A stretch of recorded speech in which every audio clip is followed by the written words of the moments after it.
The playoffs are here, and you can predict the action all the way to the finals with FanDuel Predicts. Predict the spread, the total points, and even the game-winning moments that make the playoffs. Sign up and get a $25 bonus with FanDuel Predicts. Offered by FanDuel Prediction Markets, LLC, a registered futures commission merchant. 18-plus bonus is non-withdrawable and expires 7 days after receipt. Trading derivatives involves significant risk and may not be suitable for all investors. Manage your activity with their consumer protection tools. Restrictions apply. See terms at FanDuel.com/predicts/bonus-offer-terms.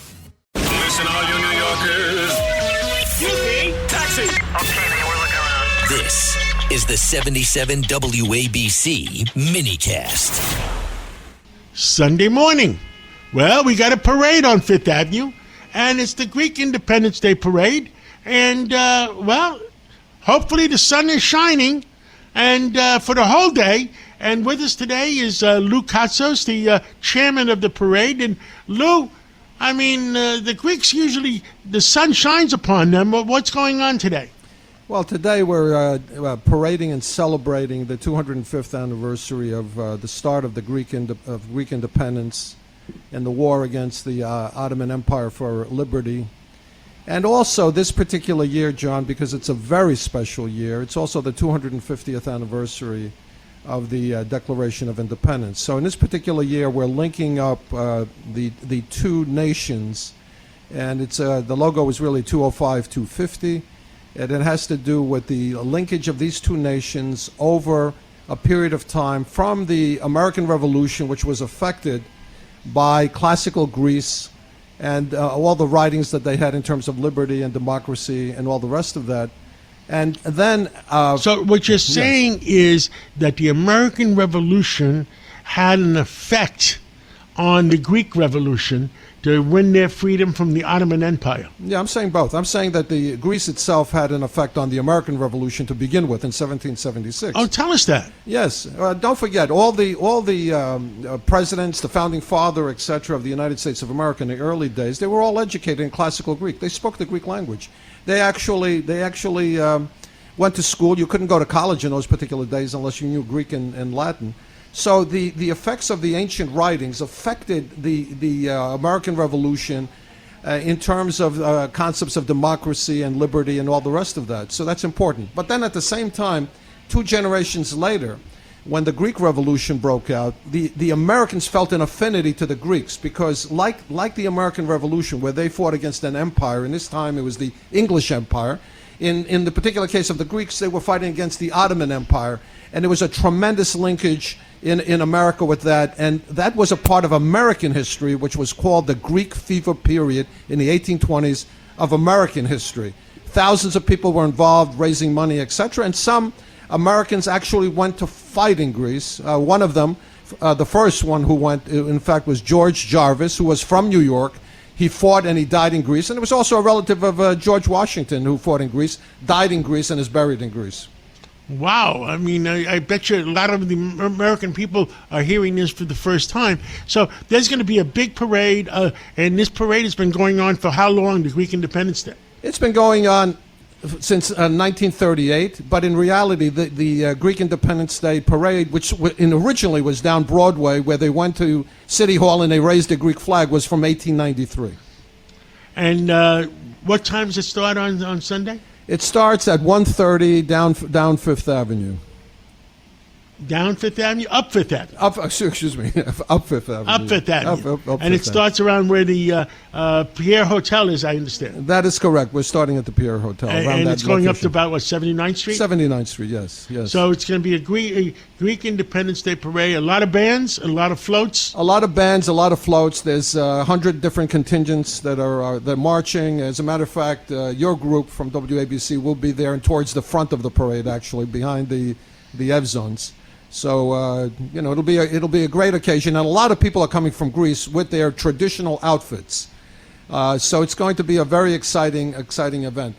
And I want to add, John, that not only is this a Greek parade, it's also an American parade. And let me explain what I mean by that. Like I said, it's part of American history. Americans fought and died there.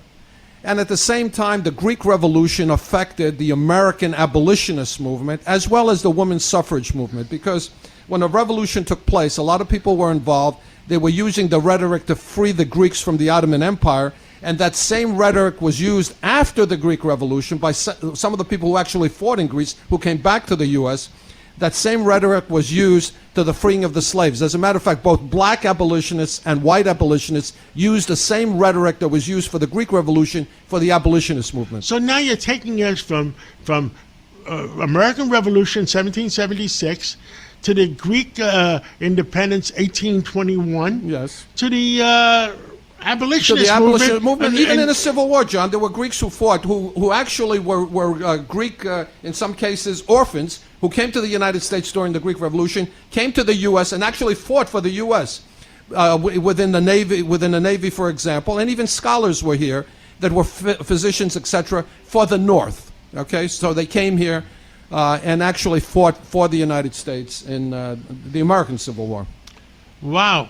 Not only that, John, listen, we can go further back. We can go to the first battle of the United States overseas, the Battle of Derna in 1805, which had to do with the Barbary pirates. Okay, in those days, it's almost similar to what's happening today. The Barbary pirates did not allow ships to go in unless they paid. And the United States, before they had their freedom from England, was part of England, and England was paying, France was paying to go through the Mediterranean so they could trade to the Barbary pirates. When the U.S. became free, the Barbary coast, the Barbary pirates asked the U.S. to pay to go across. The U.S. into its early days was paying close to almost, I don't know the exact number, but 10% of the national budget to pay the Barbary pirates to go across the Mediterranean. Jefferson said, excuse my language, screw you, and the Barbary Wars started. The first battle of the United States overseas, which was the Battle of Derna, the Marines went down there. That's what they mean by the shores of Tripoli. When the Marines went there, there were more Greeks fighting with the Marines than there were Marines themselves. So the Greeks were actually involved with America in the Battle of Derna, the first battle overseas and the first battle the United States won. Well, Louis Katsos is with us this Sunday morning, and we started talking about Greek Independence Day. But Louis Katsos is not only in the real estate business, but a true historian, and I like how you're filling us all in on the history. Now, I'm going to ask you just your opinion. What's going on right now? You know, there's an old expression, Louis Katsos, yes. History repeats itself. Absolutely. What is going on right now with Iran and the Strait of Hormuz? Well, it may seem Is crazy. it similar to what it was? It may seem crazy, but this is almost analogous to the Barbary Wars, actually. People want to charge people to go across and to do trading, etc. And the United States said at that point, no, it's not happening. We had actually 2 Barbary Wars, by the way, in the United States. And so it's a similar situation. Will they stop? My opinion is no, until we do what happened in the Barbary Wars. My opinion. And what happened in the Barbary Wars if history repeats itself? In the Barbary Wars, they came in with their ships, okay, the merchant ships, etc., and they invaded the area and took over, basically, and that ended the Barbary Wars. In other words, if you don't take over that area where they create the war, then you don't win at the end. Yeah, not only that, it's not so much taking it over. It's they went in there and basically defeated them, and they understood that they cannot continue to charge to go across the Mediterranean. Louis Katsos, chairman of the Greek Independence Day Parade, thank you for the history lesson. God bless you. God bless Greece. God bless America. And we'd like you to come on more often because history does repeat itself. Whenever you like, John, and thank you. And then join us on Fifth Avenue on Sunday. Today, actually. Yeah.